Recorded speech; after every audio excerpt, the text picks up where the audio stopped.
The telegram arrived on a Tuesday morning in 1883, and Graham Hastings knew, before opening it, that his carefully ordered life was about to change forever.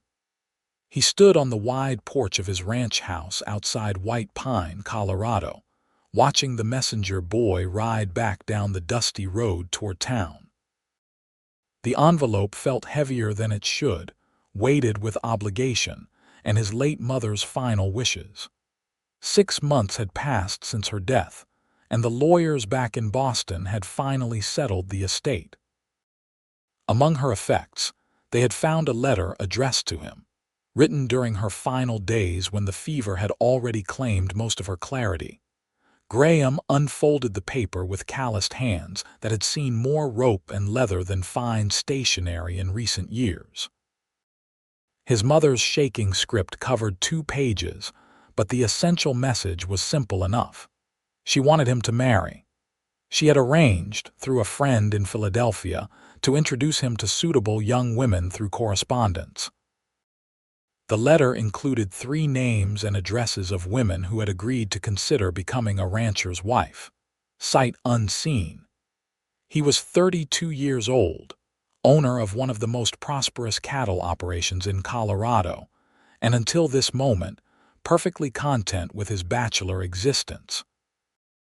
The Hastings Ranch sprawled across 5,000 acres of prime grazing land, employed 20 cowhands year-round, and produced some of the finest beef cattle in the territory. Graham had built this empire through 15 years of backbreaking work, shrewd business decisions, and an unwavering focus that left little room for romance. Still, he had loved his mother deeply. She had followed him west when he was 17, leaving behind Boston society without a single complaint, supporting his wild dreams of building something substantial in the untamed territories. When she died last winter, something fundamental had shifted in the ranch house. The place felt hollow despite its fine furniture and expensive rugs. Perhaps she had been right. Perhaps it was time. Graham read through the names again. Miss Catherine Morrison of Philadelphia, described as accomplished in music and literature. Miss Eleanor Whitmore of New York, noted for her skills in household management and her family's standing in society. Miss Rose Hensley of a small town outside Philadelphia, about whom his mother had written only. She seems a gentle soul, very quiet, but I sense something special about her. He made his decision based on practicality rather than romance. Miss Morrison sounded too refined for ranch life. Miss Whitmore's emphasis on social standing suggested she would be miserable in Colorado's rough society. Miss Rose Hensley, described as quiet and gentle, seemed like she might adapt most easily to the isolation and demands of ranch life. A quiet woman would not complain about the long winters or the distance from civilization. A gentle soul would not make demands he could not meet. Graham wrote his letter that evening, sitting at the heavy oak desk in his study. He was honest about his circumstances, neither embellishing nor downplaying what life on a Colorado ranch entailed. He described the harsh winters, the isolation, the hard work that running such an operation required. He mentioned his age, his appearance in basic terms, and his expectations for a wife. In return, he offered security, a comfortable home, and respectful treatment. It was not a romantic letter, but Graham had never been a romantic man.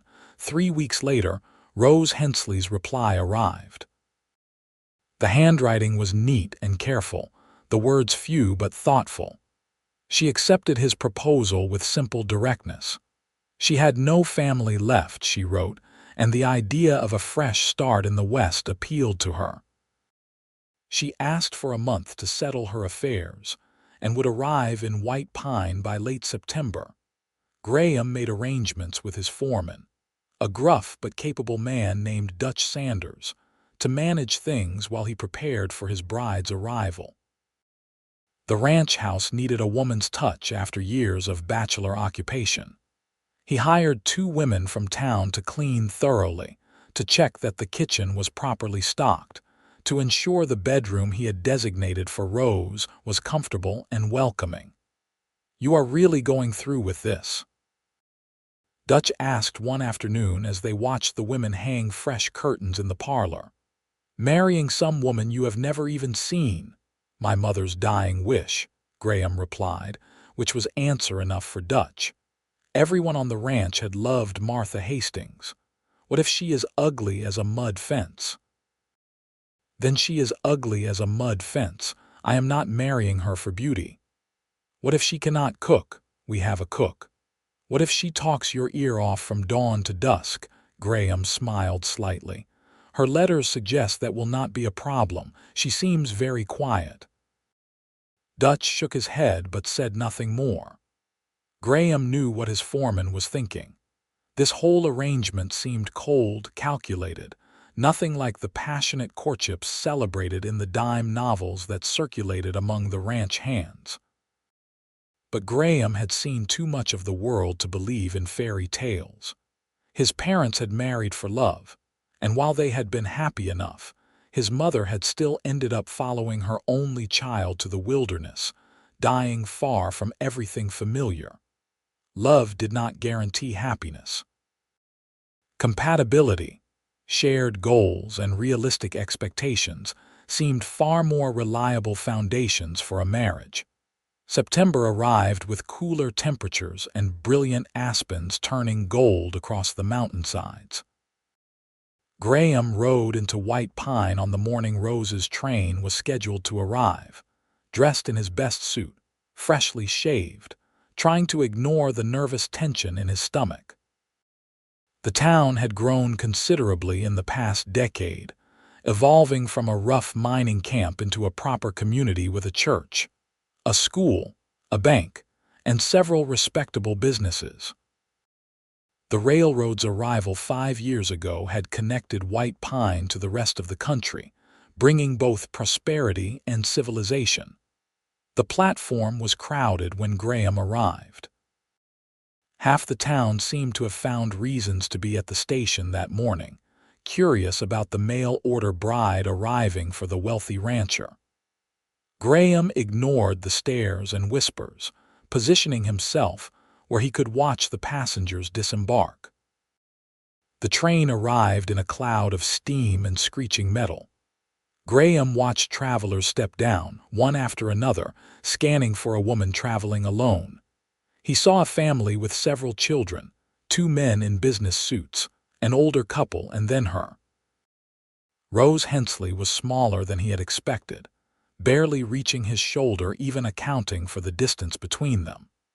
She wore a simple gray traveling dress that had seen considerable wear, and carried a single worn carpetbag that appeared to contain all her worldly possessions. Her hair was a nondescript brown, pulled back severely from a pale face. She stood on the platform looking lost and overwhelmed, her eyes searching the crowd with obvious anxiety. She was not beautiful, Graham noted with something like relief. Beauty would have complicated things, made her expect romance and passionate declarations. But she was not ugly either, just plain, forgettable, the kind of woman who could disappear into a crowd without anyone noticing. He approached her, removing his hat. "Miss Hensley."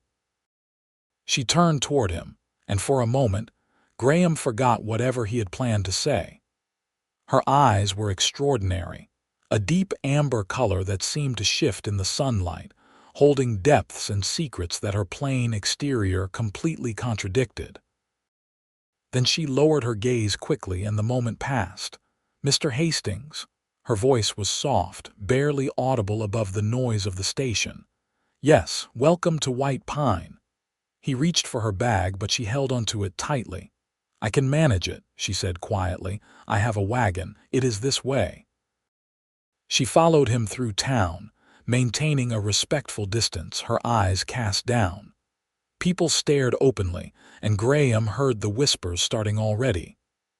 By evening, everyone in White Pine would know exactly what Rose Hensley looked like, what she wore, how she walked. Such was life in a small town. The wagon ride to the ranch took 40 minutes. Graham attempted conversation several times, pointing out landmarks, asking about her journey, but Rose's answers were monosyllabic, barely more than whispers. Finally, he gave up, letting silence fill the space between them. She sat rigidly on the bench beside him, her hands folded in her lap, her gaze fixed on the road ahead. Everything about her posture suggested someone trying to make herself as small and unnoticeable as possible. Graham wondered what her life had been like before this, what circumstances had led her to accept a stranger's proposal and travel halfway across the country to marry him. The ranch house came into view as they crested the final hill. Graham felt the familiar swell of pride seeing his property spread out below. The main house was a substantial two-story structure built from local timber and stone, with a wide porch wrapping around 3 sides. The barn, bunkhouse, and various outbuildings were all well-maintained and prosperous-looking. The whole scene spoke of success and permanence. He glanced at Rose, trying to gauge her reaction, but her expression remained unchanged, carefully neutral. "This is your home now," he said as they approached the house. "It is very fine," she replied softly, still not meeting his eyes. Dutch and several ranch hands had gathered near the barn, ostensibly working but clearly curious about the new mistress. Graham helped Rose down from the wagon, noting how she flinched slightly when his hand circled her waist. She was rail-thin beneath the layers of clothing, as if she had not been eating properly for some time. Inside, the house smelled of fresh bread and coffee. Maria, the Mexican woman who cooked for the ranch, appeared from the kitchen, wiping her hands on her apron. Graham made introductions, grateful when Maria's warm greeting brought the first genuine smile to Rose's face, however brief. "I will show you to your room," Graham said. "We will marry tomorrow if that suits you. The pastor can come here, just a simple ceremony. Then you will have time to settle in properly." "Tomorrow is fine," Rose agreed quietly. He led her upstairs to the bedroom he had prepared. It was a pleasant room with windows overlooking the mountains, furnished with a good bed, a wardrobe, a desk, and a comfortable chair. Fresh flowers stood in a vase on the nightstand. The necessary is out back, though we do have a bathing room downstairs with a copper tub. "Maria will bring you hot water whenever you need it. My room is down the hall. After we are married, we can discuss arrangements." He paused, trying to find the right words. "I am not expecting, that is, I understand this is a business arrangement. I will not force myself on you." Rose's cheeks colored slightly, but she nodded. "Thank you, Mr. Hastings. You should call me Graham." "Graham," she repeated softly, testing the name. He left her to rest and unpack, retreating to his study where he poured himself a generous whiskey. Well, it was done. In a day's time, he would be married to a woman he barely knew, fulfilling his mother's dying wish. The arrangement was practical, sensible, exactly what he had wanted. So why did he feel so unsettled? That evening, Graham invited Rose to join him for dinner. She appeared wearing the same gray dress, her hair still pulled back severely. She barely ate, picking at Maria's excellent roast chicken and vegetables, pushing food around her plate like a child avoiding an unwanted meal. "Is the food not to your liking?" Graham asked. "It is very good." "I am just not very hungry. The journey was long. Of course. You must be exhausted." Silence stretched between them. Graham tried several conversational openings, but Rose responded with minimal words, keeping her gaze fixed on her plate. It was like trying to draw blood from a stone. Finally, frustrated, he set down his fork. "Rose, if we are to be married, we need to be able to talk to each other." She looked up briefly, those remarkable amber eyes meeting his for just a moment. "I am sorry, I am not much of a conversationalist." That is all right. But I would like to know something about you. Tell me about your family, your life before this. A shadow crossed her face.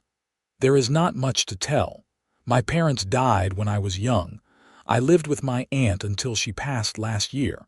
I worked in a textile mill to support myself. It was not a pleasant life. When your letter came through the marriage broker, it seemed like providence. You have no other family, no one who objected to you traveling so far, no one who cared either way. The bleakness in her voice stirred something unexpected in Graham's chest. He had been alone for much of his life too, had built his empire through solitary determination. Perhaps they had more in common than he had realized. You will have a better life here, he promised. The work is hard, but the land is good. You will never want for anything. I am grateful, Graham. But she did not look grateful. She looked resigned, like someone who had learned not to expect much from life and had no reason to believe that would change now. The next morning dawned clear and cool, perfect autumn weather.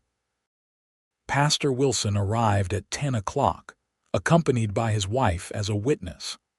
Dutch and Maria stood as witnesses as well, dressed in their Sunday best. Graham wore his finest suit, and Rose appeared in the same gray dress, though she had added a small lace collar that softened the severe lines slightly. The ceremony was brief and businesslike. Pastor Wilson read the traditional words. Graham and Rose made their vows in steady voices, and just like that, they were married. Graham slipped a simple gold band onto Rose's finger, noting how her hand trembled slightly in his. "You may kiss your bride," Pastor Wilson announced with a smile. Graham hesitated, then leaned down and pressed a chaste kiss to Rose's lips. They were soft and cool, and she stood perfectly still throughout, neither responding nor pulling away. It was like kissing a statue. Maria had prepared a small wedding breakfast, and they all sat around the dining table making awkward conversation. Mrs. Wilson tried valiantly to draw Rose into the discussion, asking about her journey and her first impressions of Colorado, but Rose's answers remained frustratingly brief. After an hour of stilted pleasantries, the pastor and his wife departed, offering congratulations and promises to see them in church on Sunday.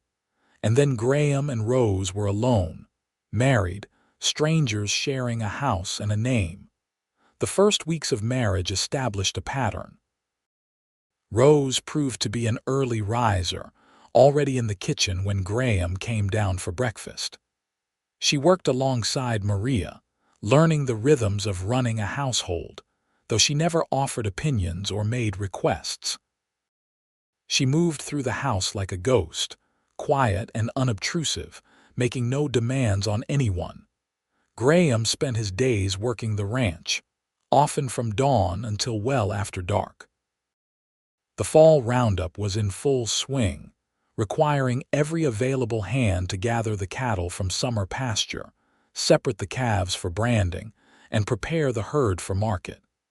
It was exhausting work that left him too tired for conversation most evenings. Rose seemed relieved by his absence.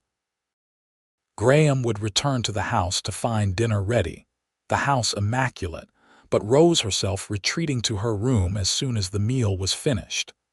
She remained in the bedroom he had given her before the wedding, and Graham did not push the matter.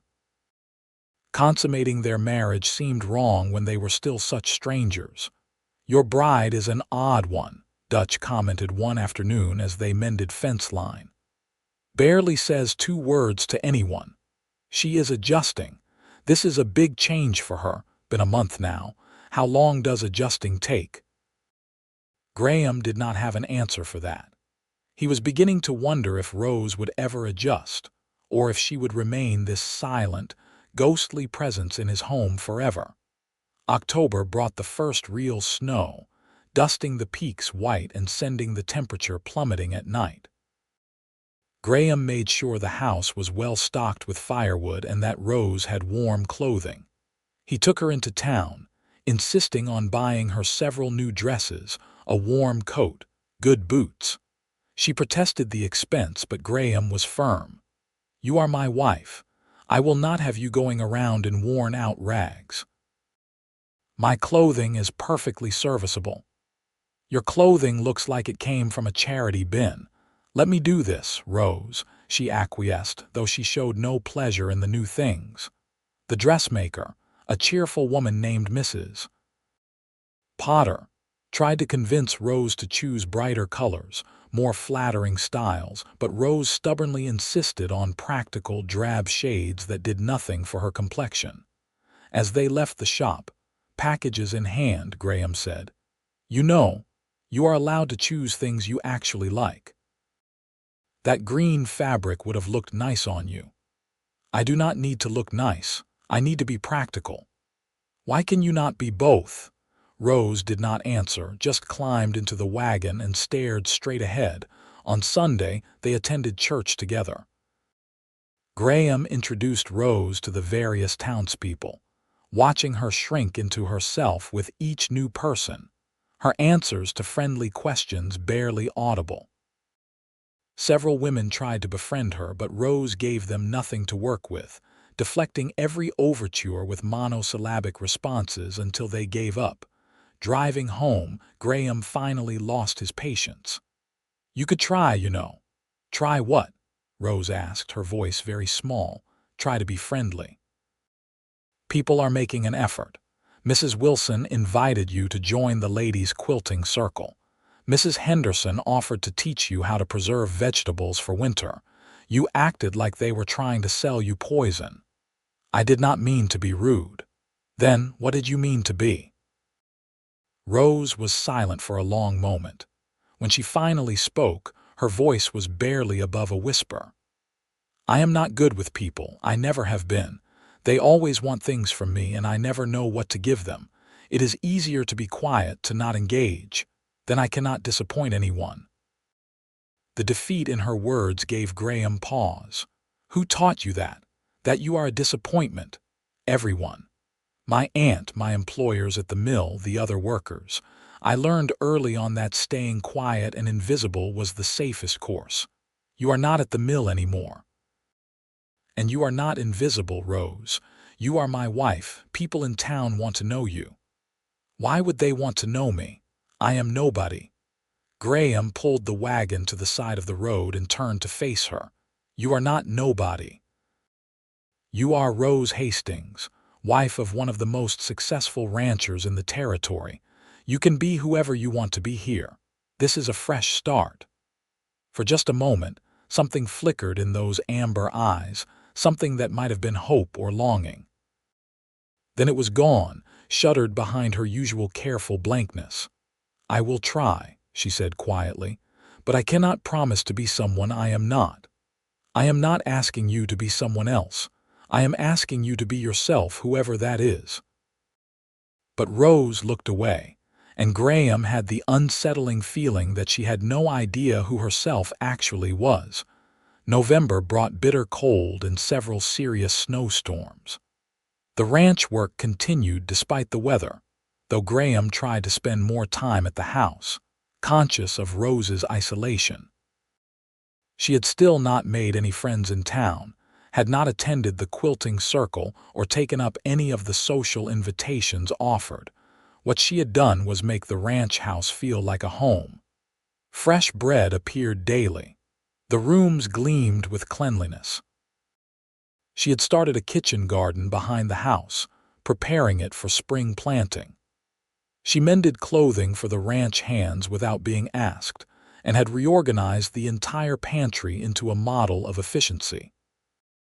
She worked constantly, from dawn until she retreated to her room each night, as if afraid that stopping would make her dispensable. Graham found it both admirable and deeply sad. This woman who had come west to be his wife seemed to think her worth depended entirely on how useful she could make herself. One evening in late November, Graham was working in his study when he heard something unusual. Music, faint and ethereal, coming from somewhere in the house. He set down his ledger and followed the sound to the parlor. Rose stood at the window, her back to the door, gazing out at the snow-covered landscape. And she was humming, so softly he could barely hear it, a melody both haunting and beautiful.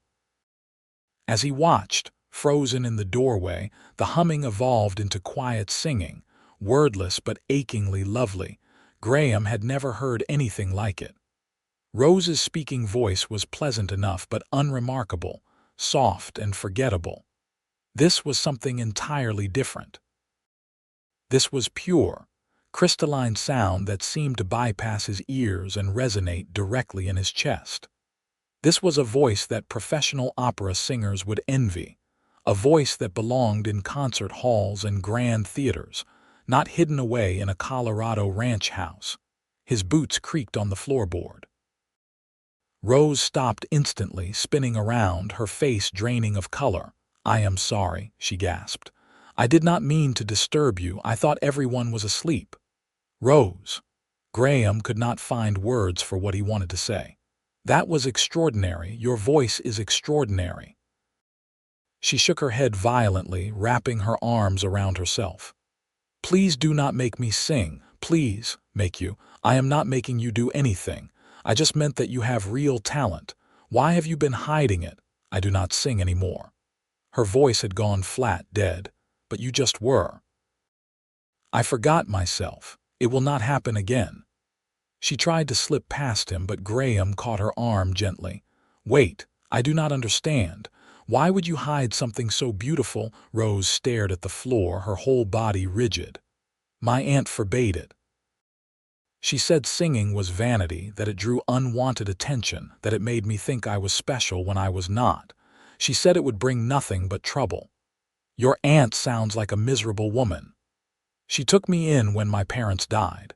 She fed and clothed me. I owed her obedience."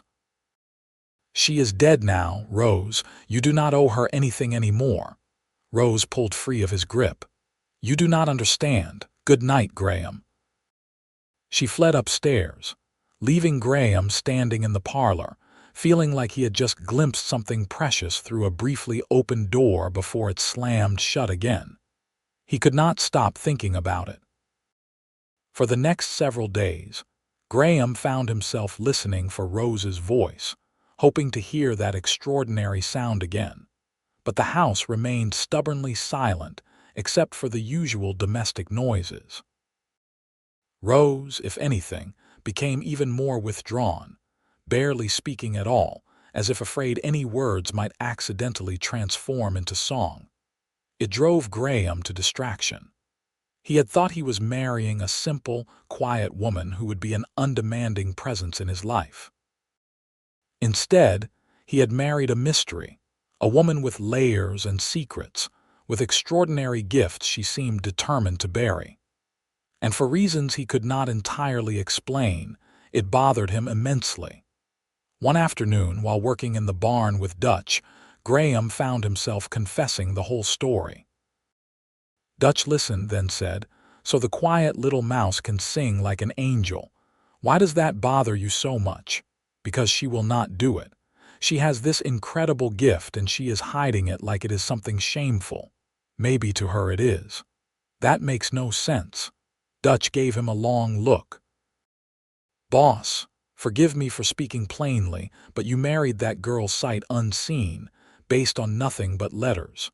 You said you wanted a quiet wife who would not make demands, who would just fit into the background of your life. Well, you got exactly what you asked for. Now you seem unhappy about it." Graham opened his mouth to argue, then closed it again. Dutch was not wrong. What did he want from Rose? What was he hoping for? The truth crept up on him slowly. He wanted her to be happy. He wanted her to feel safe enough in this house with him to be fully herself, whoever that was. He wanted to hear her sing without fear. He wanted to see those amber eyes light up with joy instead of shuddering with anxiety. When had that happened? When had his practical, businesslike marriage become something that mattered emotionally? December arrived with a vengeance, bringing snowstorms that shut down travel for days at a time. Graham and Rose were trapped in the house together more often, circling each other politely, making careful conversation about safe topics. Rose grew paler, clearly feeling the isolation but still refusing to open up. Christmas approached, and Graham decided to make an effort. He rode into town on one of the clear days and bought Rose gifts, carefully chosen things he hoped might please her. A warm shawl in a soft blue that would bring out her eyes, a leather-bound journal with blank pages, a music box that played a gentle melody on Christmas morning. He presented them to her at breakfast. She opened each package slowly, her hands trembling. "Graham, this is too much," she whispered. "It is Christmas. A wife should have gifts from her husband." She touched the music box with one finger, making it chime softly. "Why are you so kind to me?" The question surprised him. "Why would I not be? I am not what you expected. I am not a good wife." "What makes you think that?" Rose gestured helplessly at herself. "I do not make you happy. I see it in your face. You regret bringing me here." "No." Graham moved around the table, kneeling beside her chair so he could look up into her face. "I do not regret it, but I worry about you, Rose. You seem so sad all the time." Tears welled in her eyes. "I do not know how to be different." "I am not asking you to be different. I am just asking you to be honest with me, to trust me enough to show me who you really are." "I do not know who I really am," she admitted. "I have spent so long being invisible, being quiet, being whatever people needed me to be. I do not remember if there was ever anything underneath that." Graham took her hand, small and cold in his. "Then maybe it is time to find out. You are safe here, Rose. I will never hurt you, and I will not let anyone else hurt you either. You can be whatever you want to be." She looked at him for a long moment, those amber eyes searching his face. "I want to believe that." "Then believe it." That evening after dinner, Graham built up the fire in the parlor and suggested they sit together. Rose agreed hesitantly, settling into one of the armchairs while Graham took the other. For a while, they just sat in comfortable silence, watching the flames dance. Then Graham said, "Tell me about your parents. What were they like?"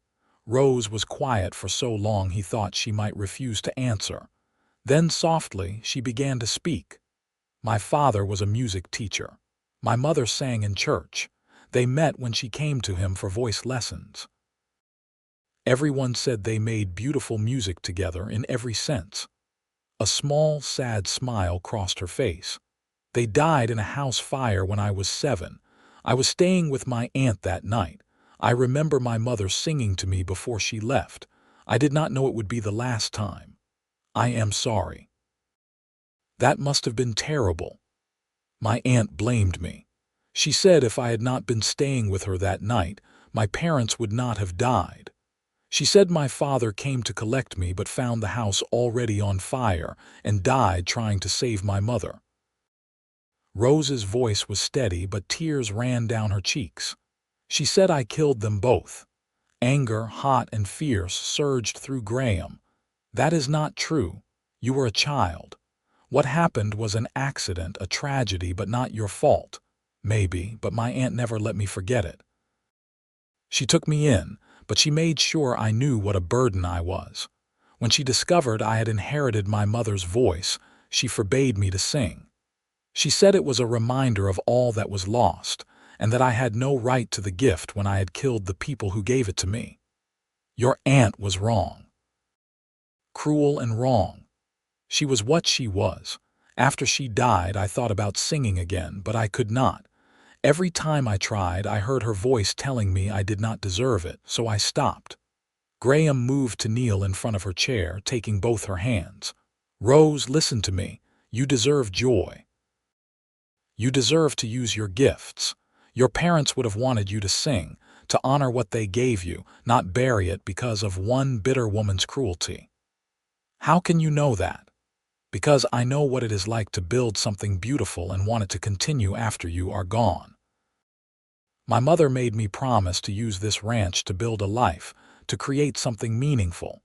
She would be heartbroken if I abandoned it out of some misplaced guilt.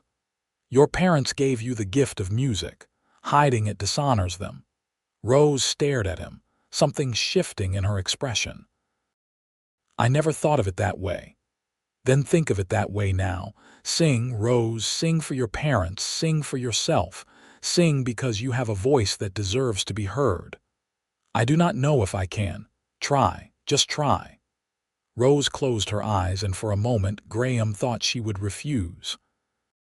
Then, very softly, she began to sing. It was a simple melody, something that sounded like a lullaby. But Rose's voice transformed it into something transcendent. The sound filled the parlor, filled the house, filled something hollow in Graham's chest that he had not known was empty. He watched her face as she sang, watched the tension drain from her features, watched something like peace settle over her. She was not conventionally beautiful, but when she sang, she was luminous, extraordinary, utterly captivating. The song ended. Rose opened her eyes, and for the first time since Graham had met her, she looked truly alive. "That was magnificent," Graham said, his voice rough with emotion he did not quite understand. "It felt good," Rose admitted. "I forgot how good it felt." "Then do it again. Sing whenever you want. Fill this house with music."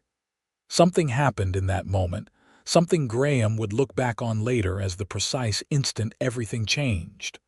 Rose smiled at him, a real smile that reached her eyes and transformed her entire face, and his heart stopped. Not literally, of course. But it felt that way. Time seemed to suspend as he stared at this woman, his wife, and realized with stunning clarity that he was falling in love with her. How had this happened?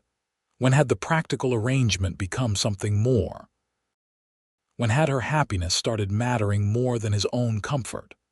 When had the thought of living the rest of his life with this quiet, damaged, extraordinary woman started feeling like the greatest gift he could imagine? "Graham, are you all right?"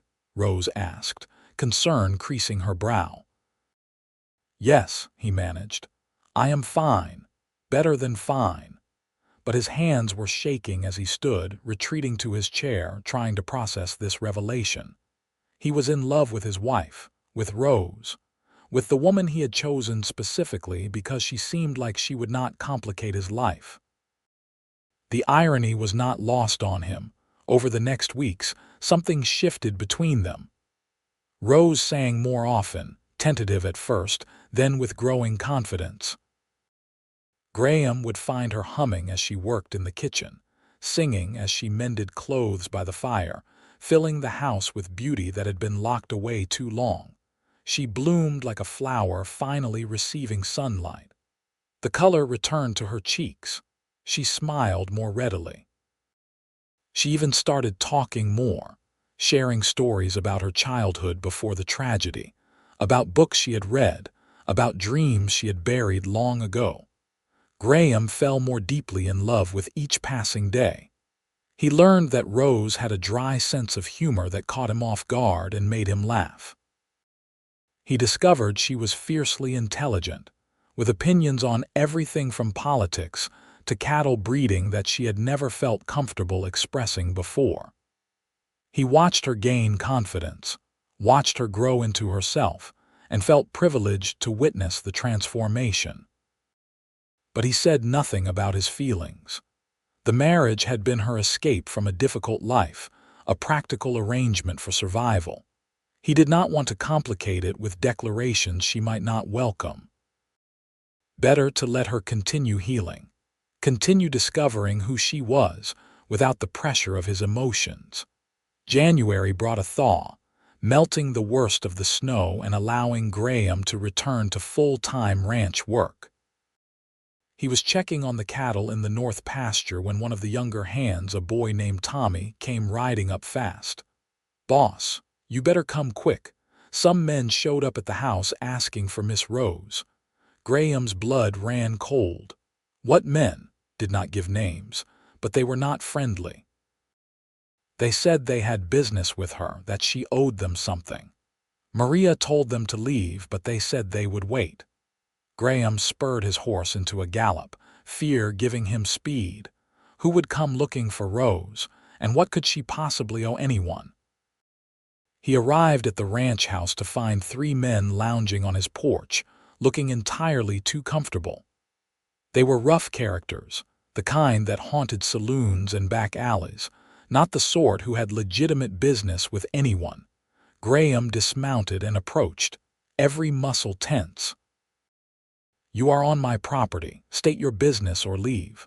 The largest of the 3 stood, a greasy smile on his face. "You must be the husband. Lucky man marrying Rose. She is a valuable little thing." "I will not ask again. State your business or get out." "Our business is with your wife. See, she owes us. Her aunt ran up considerable debts before she died, borrowed money from our employer to pay for medicine and such. Rose inherited those debts when the old woman passed. That is not how inheritance works. It is how it works when you sign a promissory note, which Rose did. Said she would pay back every penny. Then she disappeared, ran off west without paying what she owed." Graham felt the pieces clicking together. "How much?" $300 plus interest. Call it 400 now. It was a substantial sum, but nothing Graham could not cover easily. Still, he wanted to hear Rose's side before doing anything. "Wait here." He went inside to find Rose in the kitchen with Maria, her face ashen, her hands gripping the table edge. "Graham, I am so sorry. I did not think they would find me. I did not think they cared enough to search." "Tell me the truth. Do you owe them money?" "Yes. My aunt took a loan when she got sick. The man who loaned it said he would forgive the debt if I agreed to work for him, but the work he wanted was not respectable work. I refused, signed a note saying I would pay him back instead, but I had no way to get that kind of money. When your letter came, I saw a way out. I thought if I came far enough, they would just forget about me. Why did you not tell me? Because you might not have married me if you knew.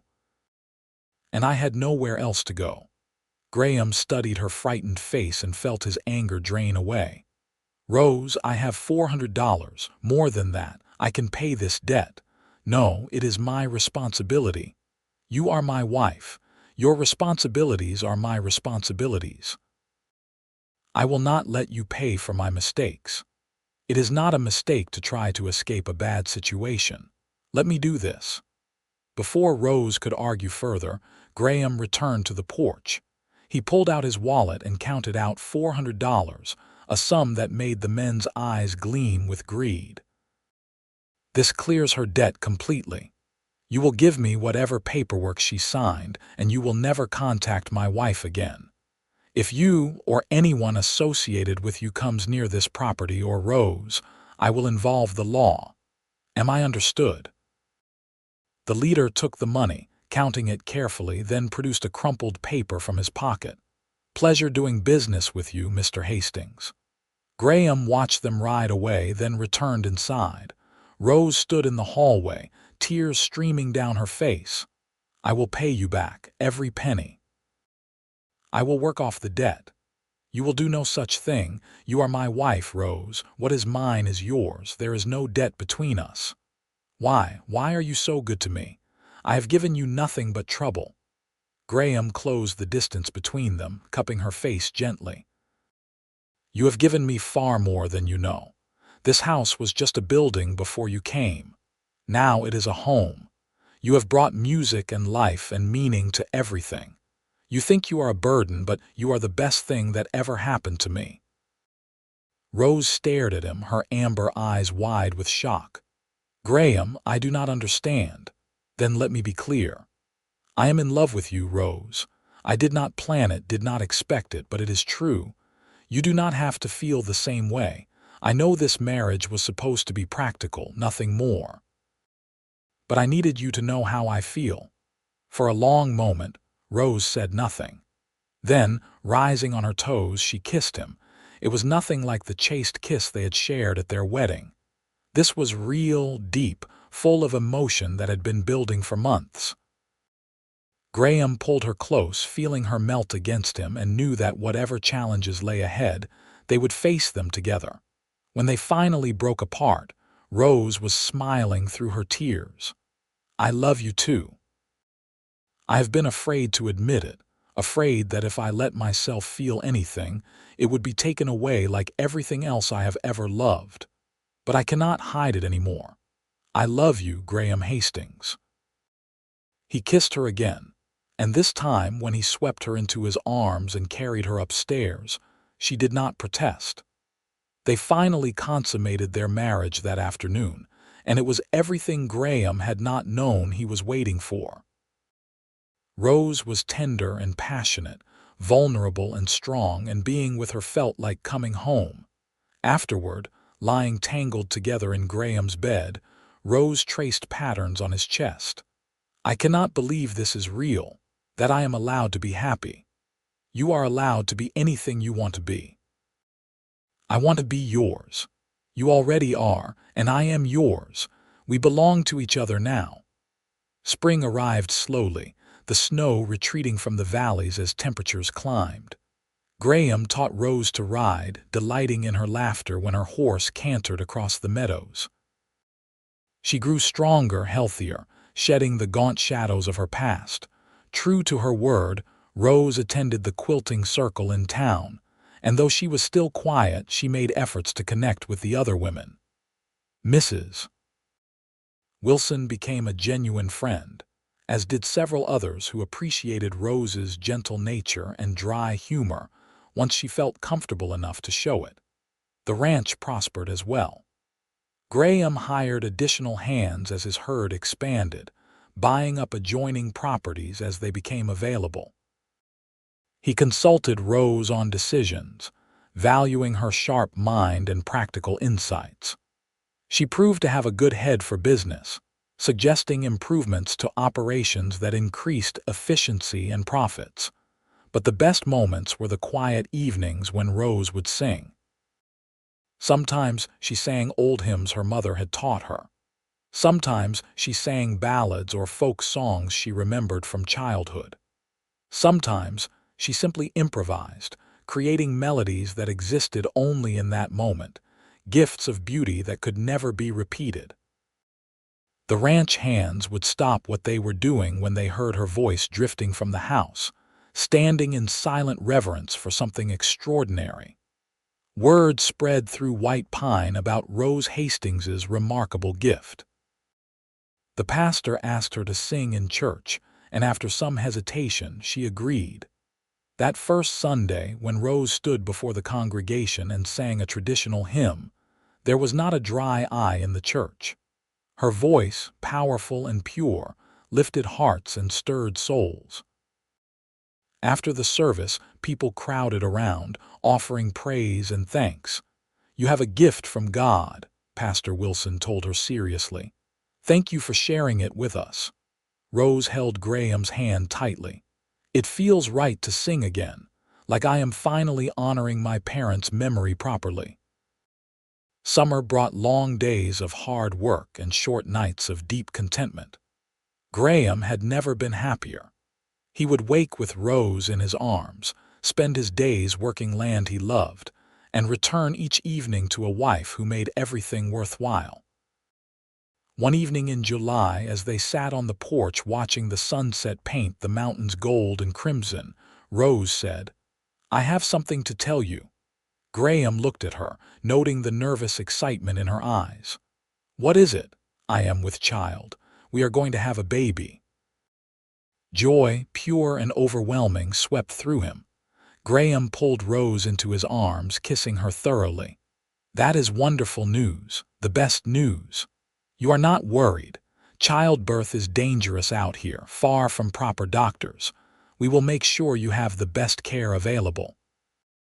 Doc Henderson in town is good, and we can bring in a specialist from Denver if needed. You are going to be fine, and our child will be fine." Rose relaxed against him. "I hope I will be a good mother. I did not have the best example. You will be an amazing mother. Our children will be loved and encouraged and allowed to be whoever they are meant to be. Children, You think there will be more than one? Graham grinned. I hope so. I want this house full of life and music and laughter. That autumn was busy as they prepared for the baby's arrival. Graham converted one of the spare bedrooms into a nursery, building a cradle with his own hands. Rose sewed tiny clothes and blankets, singing as she worked. Maria fussed over Rose like a mother hen, making sure she ate properly and rested enough. Rose's pregnancy proceeded normally, though she grew enormous by winter, her small frame struggling with the burden. Graham worried constantly, but Rose remained in good spirits, joking about feeling like a whale on land. I cannot even see my feet anymore, she complained one evening. Your feet are still there, I checked, Graham assured her, rubbing her swollen ankles, and they still work, perfectly, though they might appreciate a rest now and then. Rose laughed, the sound he loved more than anything. I cannot rest, I am too excited. In just a few months we will meet our baby. I love you, Graham said suddenly, the words spilling out. I love you so much, Rose. I did not know life could be this good. She leaned over her belly to kiss him. I love you too. You saved me, Graham. Not just from poverty or debt, but from a life where I did not exist, even to myself. You made me real again. The baby came in late February, during a howling snowstorm that made bringing Doc Henderson from town a harrowing journey. Rose labored through the night, Graham at her side, holding her hand, offering whatever comfort he could. Just before dawn, their son was born, small and red and screaming with healthy lungs. Graham wept as he held the baby, this tiny perfect person he and Rose had created together. What should we name him? Rose asked, exhausted but radiant. Graham looked at his son's scrunched face. I was thinking Matthew after my father. Matthew Hastings. Matthew, Rose repeated, testing the name. I like it. Hello, Matthew. The baby quieted at his mother's voice, and Graham felt his heart expand with a love he had not known was possible. His family, his wife and son, everything he had never known he needed. Recovery was slow but steady. Rose healed well, and Matthew thrived, growing plump and healthy on his mother's milk. Graham found himself besotted with the boy, happy to walk him at night when he fussed, to change his napkins, to do whatever was needed. You are a natural father, Rose observed one afternoon, watching Graham play with their son. He makes it easy. He is perfect. He is loud and messy and keeps us up all night. Still perfect. Spring arrived with new calves and fresh grass, the cycle of life continuing as it always had. But now Graham experienced it differently, seeing everything through the lens of fatherhood. This land, this ranch, this life he had built would pass to his son someday. The thought gave his work new meaning. Matthew grew quickly, reaching milestones that delighted his parents. His first smile, his first laugh, the day he rolled over on his own. Rose sang to him constantly, and Graham loved watching them together, his wife and child, the center of his world. One evening, when Matthew was 6 months old, they had visitors.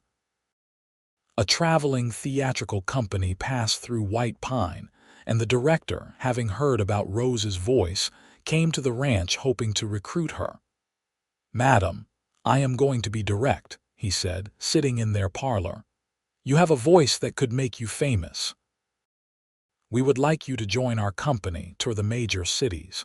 You could sing in front of thousands, make real money doing what you love. Rose listened politely, then shook her head. Thank you, but no. My place is here with my family. You are wasting your talent, stuck on a ranch in the middle of nowhere. I am not wasting anything. I sing every day for people I love in a place I love. That is not a waste.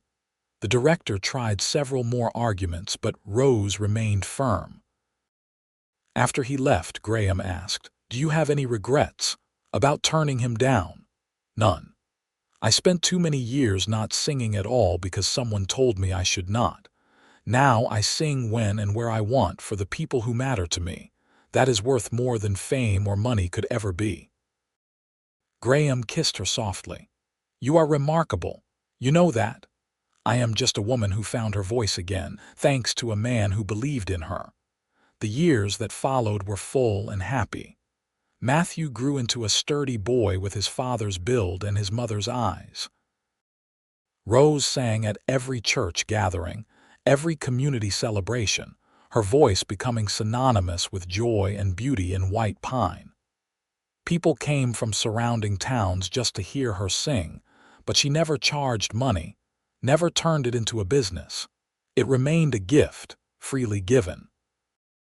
When Matthew was 3, Rose became pregnant again. This time she carried with more confidence and the birth was easier. They welcomed a daughter, whom they named Lily Martha, after the flower and Graham's mother. Lily was small and delicate, with Rose's features and a temperament that was cheerful from day one. "Two perfect children," Graham marveled, holding Lily while Matthew toddled around the parlor. "And you want more," Rose said, reading his expression. "Maybe 1 or 2 more if you are willing." "I think I could manage that." Life settled into comfortable patterns. The ranch continued to prosper, becoming one of the largest and most successful operations in Colorado. Graham took on partners to help manage the workload, ensuring he had time to spend with his growing family. Rose taught both children to sing, though neither inherited her extraordinary gift.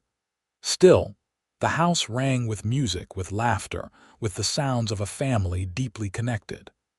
Matthew showed interest in ranching from an early age, trailing after his father whenever allowed. Lily was more bookish, preferring stories and drawing to outdoor activities. When Matthew was 6 and Lily 3, Rose gave birth to twin boys, James and Samuel. The household became even more chaotic, but Graham loved every moment of it. He had built an empire, owned thousands of acres, commanded respect throughout the territory. But his greatest achievement, his truest treasure, was the family that filled his house with life. Remember when you wanted a quiet wife who would not make demands? Rose teased one evening as they sat on the porch listening to the children play inside. "I was an idiot. Thank God you did not stay quiet. You drew me out. You made it safe for me to be myself. We made each other better. That is what love does." The children grew, each developing their own personalities and interests. Matthew became a skilled horseman and natural leader, clearly destined to take over the ranch someday. Lily discovered a talent for teaching, helping the younger children in town learn to read. James loved animals of all kinds, always bringing home injured creatures to nurse. Samuel was the dreamer, always making up stories and songs. Rose's hair gained silver threads, though Graham thought she grew more beautiful with each passing year. The frightened, diminished woman who had stepped off the train in White Pine had transformed into someone confident, vibrant, beloved by everyone who knew her. She ran the household with calm efficiency, served on the school board, organized community events, and still sang whenever asked. "I finally figured out who I am," she told Graham on their 10th anniversary. "I am Rose Hastings, wife, mother, friend, singer, and I am happy, truly, deeply happy. So am I. Marrying you was the best decision I ever made. Even though I came with debts and secrets and a terrible fear of my own voice, especially because of all that, you were worth the effort of understanding, worth every moment of patience and faith." Rose leaned against him, fitting perfectly under his arm as she always did. "Your mother was wise, arranging for you to marry. I wish I could have thanked her. I think she knows. I think she is looking down and smiling, seeing what we built together." As Graham and Rose grew older, they watched their children mature and find their own paths. Matthew married a rancher's daughter from a neighboring property, merging the two operations and ensuring the Hastings Ranch would continue for another generation. Lily became a teacher in White Pine, beloved by her students. The twins both left Colorado for college, though they returned regularly, unable to resist the pull of home. Grandchildren arrived, filling the ranch house once again with young voices. Graham taught them to ride, to understand the land, to appreciate the legacy they were inheriting. Rose sang to them, passing down the songs her mother had taught her, ensuring the music continued through the generations. On their 20th anniversary, the town of White Pine threw a celebration in Graham and Rose's honor. Nearly everyone in the territory attended, gathering to recognize the couple who had become pillars of the community. There were speeches about Graham's business success and philanthropy, about Rose's contributions to the church and school, but the highlight came when Rose sang. At 60 years old, her voice had lost none of its power or beauty. She sang the same simple lullaby she had sung that first night Graham heard her, the night everything changed. And as her voice filled the room, Graham felt his heart stop again, just as it had that first time, overwhelmed by love and wonder that this extraordinary woman was his.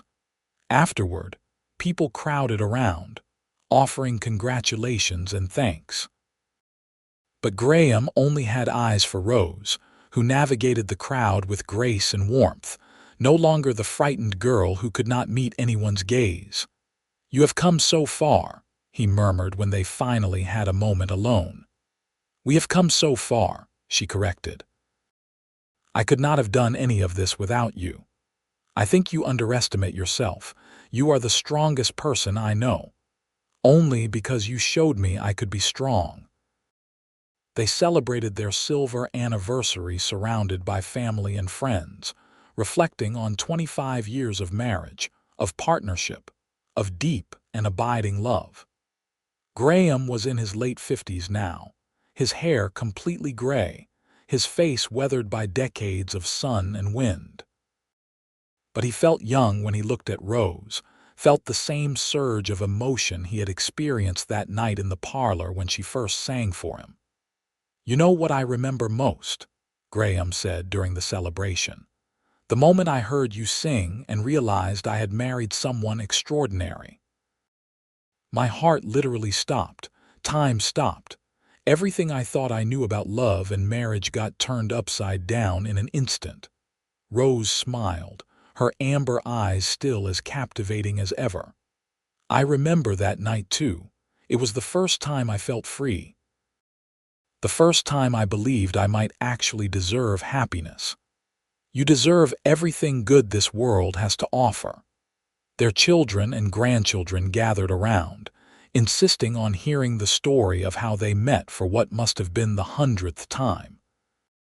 Graham and Rose obliged, trading stories about mail-order marriages and quiet brides and the moment everything changed.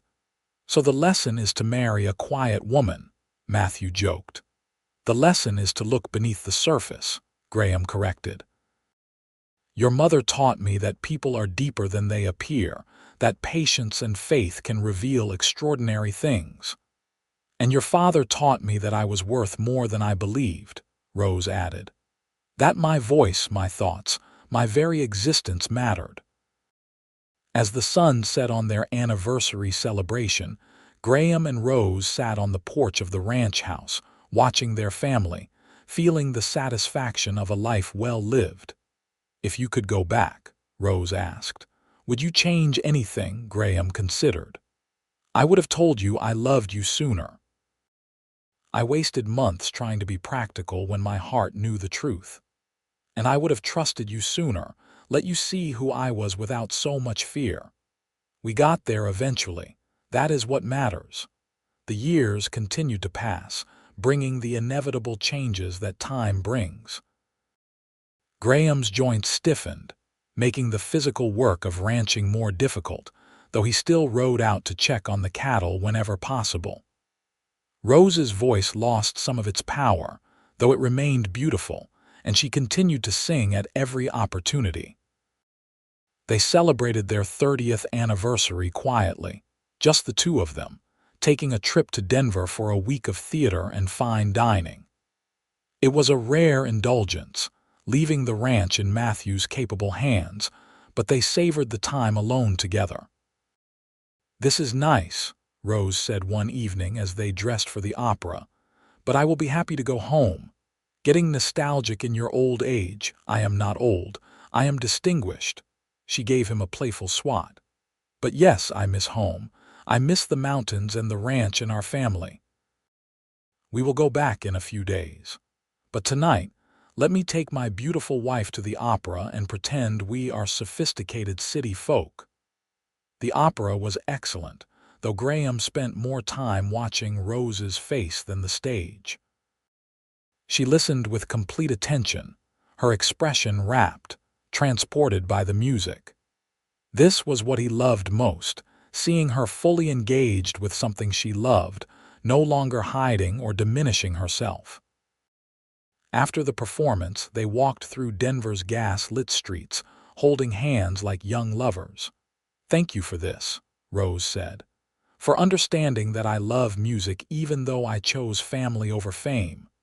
You never had to choose, you have both. You have a family that loves you and a voice that brings joy wherever you share it. I am so lucky. Sometimes I still cannot believe how lucky I am. I am the lucky one, a lonely rancher who sent for a quiet bride and got a woman who transformed his entire life." They returned to White Pine renewed, ready to embrace their roles as grandparents and community elders.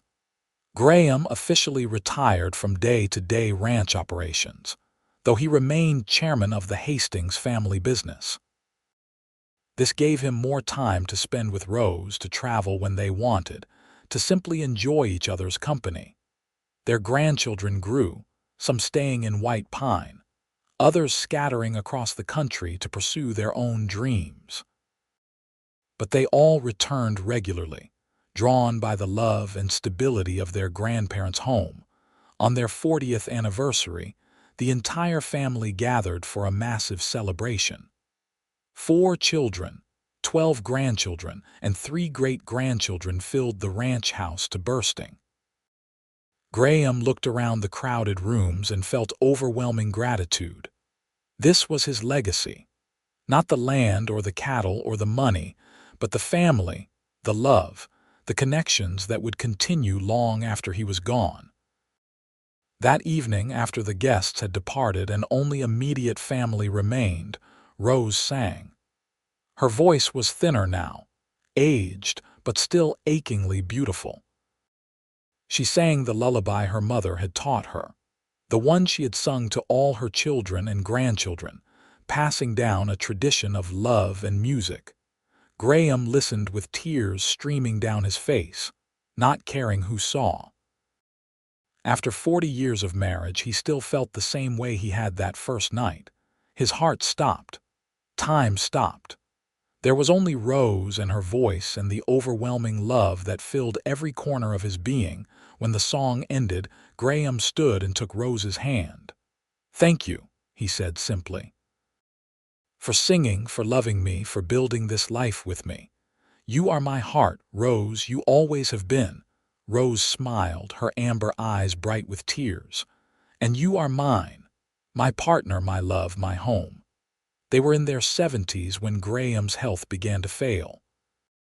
His heart, which had stopped so many times metaphorically from love, began having actual trouble. The doctor prescribed rest, limited activity, medications that helped but could not cure. Rose nursed him tenderly, reading to him, singing softly when he could not sleep, simply sitting with him during the long afternoons. Matthew had taken over complete control of the ranch, leaving Graham free to focus on what really mattered. "I am not afraid," Graham told Rose one evening. "I have lived a full life, a happy life. The only regret I have is leaving you." "You are not going anywhere yet," Rose said firmly. We have more time, and they did. Graham rallied, regaining enough strength to sit on the porch, to visit with his grandchildren, to enjoy one more summer watching the sun set over his land.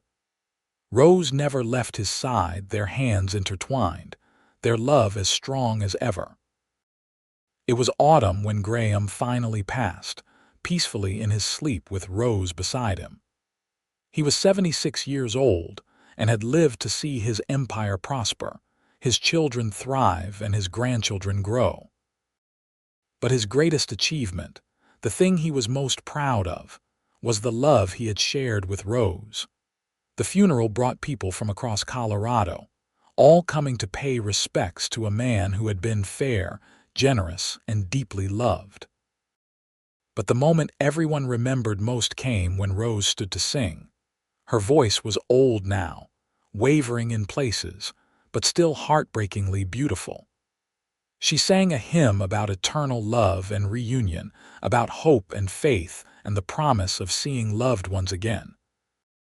There was not a dry eye in the church. Afterward, Rose returned to the ranch, to the house that held so many memories. Her children worried she would fade without Graham, that she would lose her purpose. But Rose surprised them all. "I am not done yet," she told them firmly. "Your father and I built something meaningful here. I intend to see it continue." And she did. Rose lived another 15 years, remaining active in the community, watching more great-grandchildren be born, serving as the matriarch of the Hastings family with wisdom and grace. She sang at every wedding, every baptism, every celebration, her voice a thread connecting generations. She spoke often about Graham, keeping his memory alive through stories shared with grandchildren who had never known him. She told them about a practical man who had sent for a quiet bride and ended up with a love story that transformed both their lives. She told them about the night she sang and his heart stopped, the moment everything changed. "True love is patient," she would say. "It sees beneath the surface. It creates space for people to become who they are meant to be. Your grandfather gave me that gift, and it is the most precious thing I ever received." Rose passed away peacefully at the age of 91, surrounded by family in the ranch house she had called home for 68 years. At her funeral, her grandchildren and great-grandchildren sang the lullaby she had taught them, their voices blending in harmony that would have made her proud. They buried her next to Graham on a hillside overlooking the ranch, under the vast Colorado sky they had both loved. The headstone reads simply, "Graham and Rose Hastings, together forever, love made us real." And the ranch continued, passing through generations of Hastings family members who had learned about love and partnership, and the courage to be fully yourself from two people who had started as strangers and ended as soulmates. The story became local legend. The wealthy rancher who chose the quietest bride, only to discover she possessed an extraordinary voice that transformed his life. The frightened woman who found safety and love with a patient man who saw her worth when she could not see it herself.